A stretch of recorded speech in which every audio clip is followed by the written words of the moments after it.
Thank you, everyone, to Duncan, to Maria, to Mary, to Mandy, for taking care of the Sangha while we've been away. It feels like we've been away a lot recently.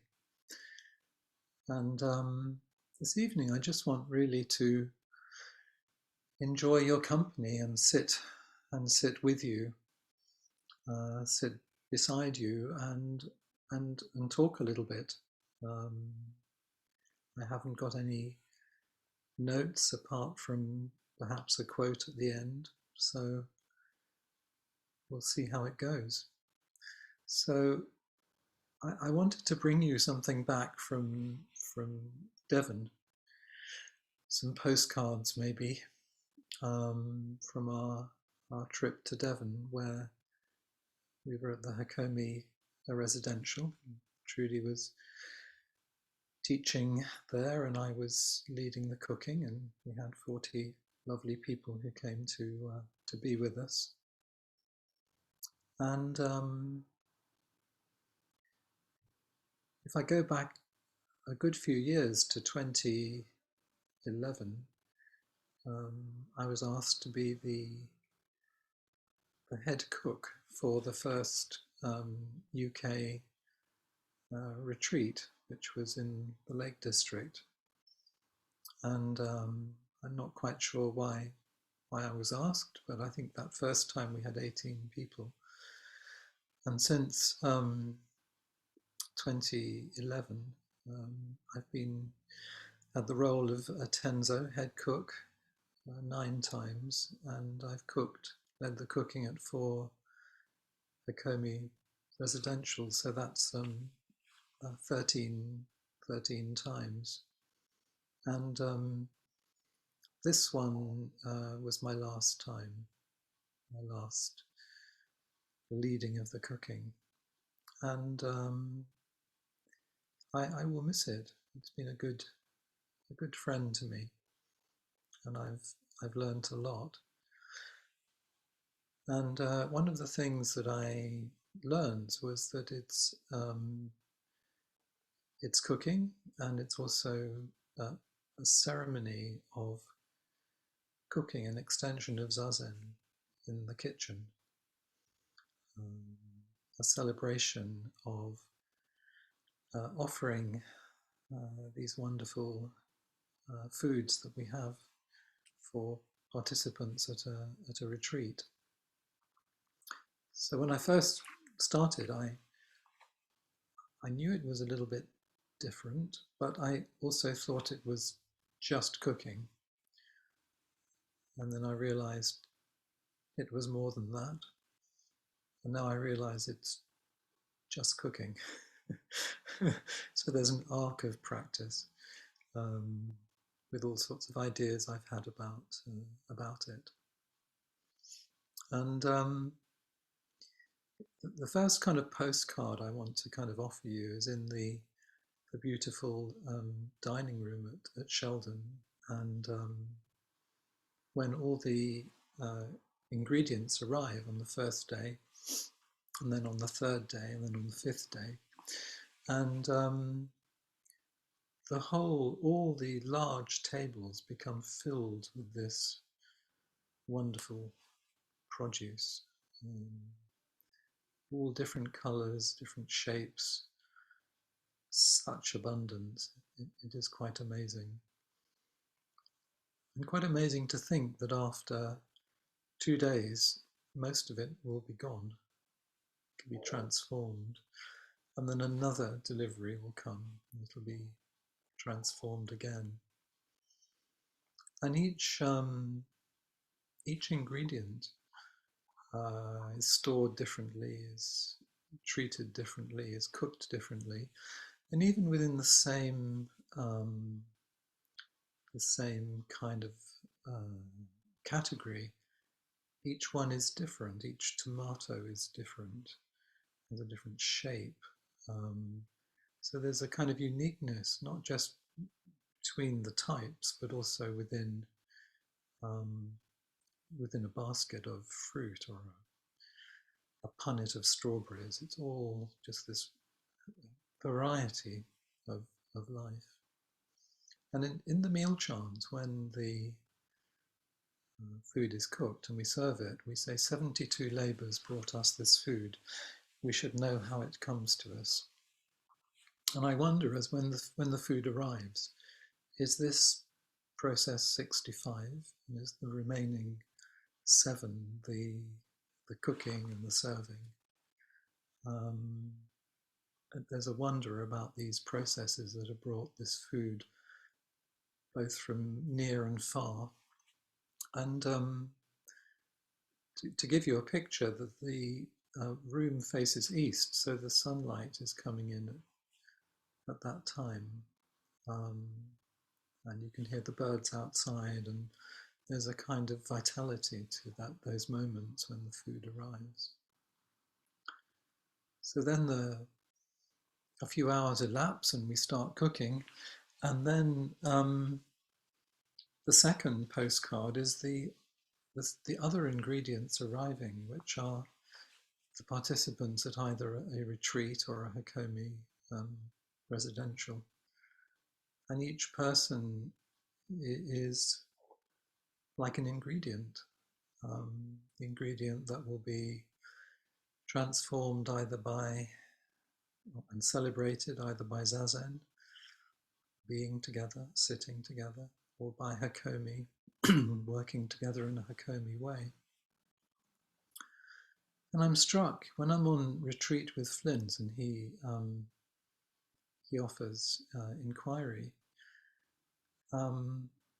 When somebody stands up in the room to come to him, first you might hear the chair go back, and you can hear their footsteps, and then whoever it is comes into view.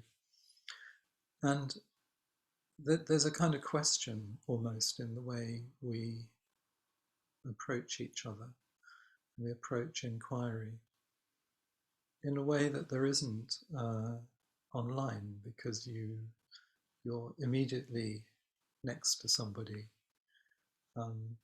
So when people arrive for a residential or a retreat, it's almost like, can I hear their question even as they're arriving?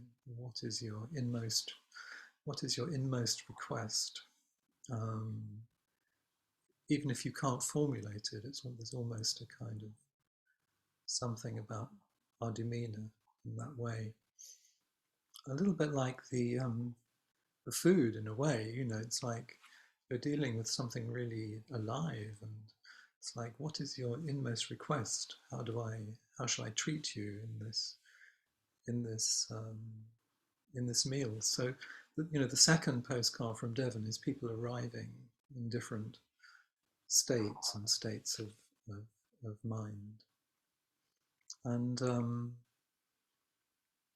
on this particular residential, I didn't only provided about half of the recipes. So I was cooking food for 40 that I'd never even cooked for 4. And I was thinking it's a little bit like when you listen to, our ancestors, and they kind of they give you a recipe, and you kind of think, well, how do I use this? How can I share this or transform it for the people we love and live with. And so with each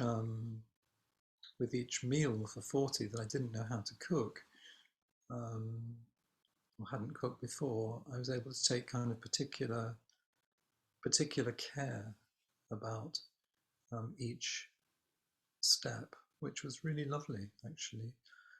But it felt like there was more of an edge, because I didn't quite know what I was doing.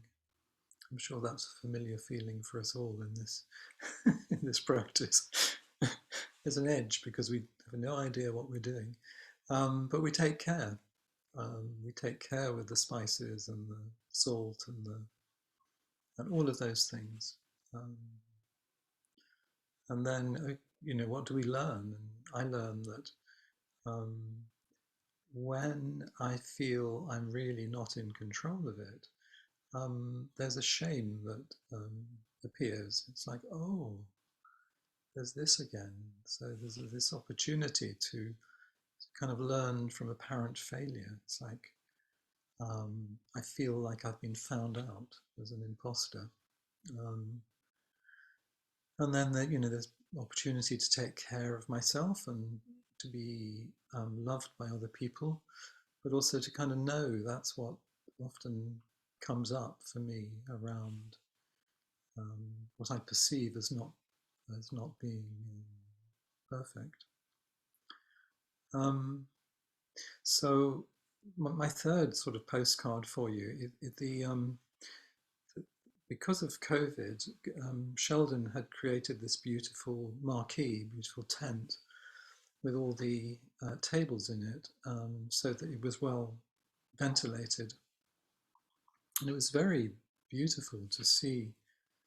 But to begin with, just the tables blank completely, like a room when we go and set up a zendo, and then to take part in the ceremony of laying the table each day. And in the morning, it could take about an hour and a half to get everything laid beautifully before people came, and then to know that they will come like a tide almost from the practice room, and everything will be transformed and then um, cleaned and moved, and then you start again in the afternoon with the next setting up of the tables and the zendo. And it was kind of really instructive about practice. You you create something which you know will be transformed, and then you start again, and then you start again, and then you start again, to keep um, returning, to keep um, coming back, to have that constancy of application. I remember Suzuki Roshi was once asked, well, many times was asked, what is Zen? And to that particular person, he said, it's doing one thing through and through, doing one thing thoroughly, and having a, a focus on keeping going, keeping returning. And so another aspect of practice in the tent is the great beauty of a beautifully laid table, and the great beauty of the table transformed and needing turning round again. That continuous practice. I realized at the end, when I was finishing, that in some ways I really miss it. I really miss doing this, because um, I've never been a particularly practical person who can produce things and say, I made this for you. I think some of you will know my story about woodwork, which I'll tell you anyway, even if you've heard it. I had a lovely woodwork teacher at school called Mr. Samuels, and he was very kind to me. I was really hopeless at his subject, and he used to help me quite a bit, or get another boy to help me. And at the end, I went to see him. He said, you're a very you're a very nice lad, he said, and you'll do well, but stay away from wood. So for me to be able to, through this role, um, move from somebody who cooked a bit to somebody who, you know, I can cook a little bit more, and I can produce something and say, I made this for you, um, is quite something, to be able to be practical in that way, and to feel my whole body working with a beautiful material. So it's very tangible. It's a full body practice. So I'm wondering how to how to ground that, really, that I won't be doing it anymore. And I'm not going to do it partly because we need a new model in both Hakomi and in our Zen practice to take this forward. And partly because my body doesn't want to do it anymore. It doesn't agree with my wish that I might carry on. It doesn't want another week like that. So I'm curious about letting go in our practice without making it a project. I read the one note I have for you is this one from Shohaka Okumura. He said, "There is no state to be attained other than our practice of letting go. We practice within delusions and manifest enlightenment through sitting practice and day-to-day acts based on Zazen. The practices enable us to settle our whole existence on that ground. Our practice does not make us perfect or holy people.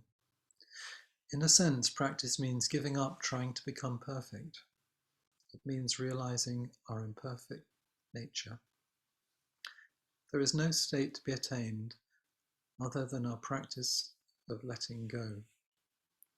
And I'm wondering, it would be very easy for me to think of myself having an I that has something to let go of, and then it becoming a project that I can struggle with and fail at. So I'm really curious about what letting go is, almost the mystery of letting go rather than the project of letting go. And letting go of something you love there's always a place for it in your heart anyway. So I'm kind of curious about that.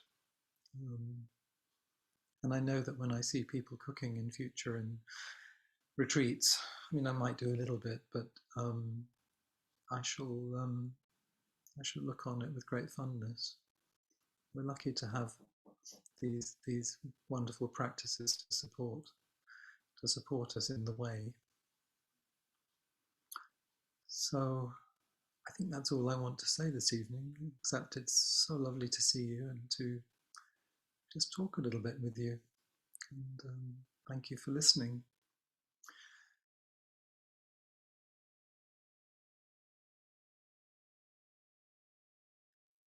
And we'll now move into groups. And one of the ways you could think about it, I sort of had the idea of postcards, and we've all, I've sort of encapsulated a few things of the last fortnight, but you've all been alive during the last fortnight.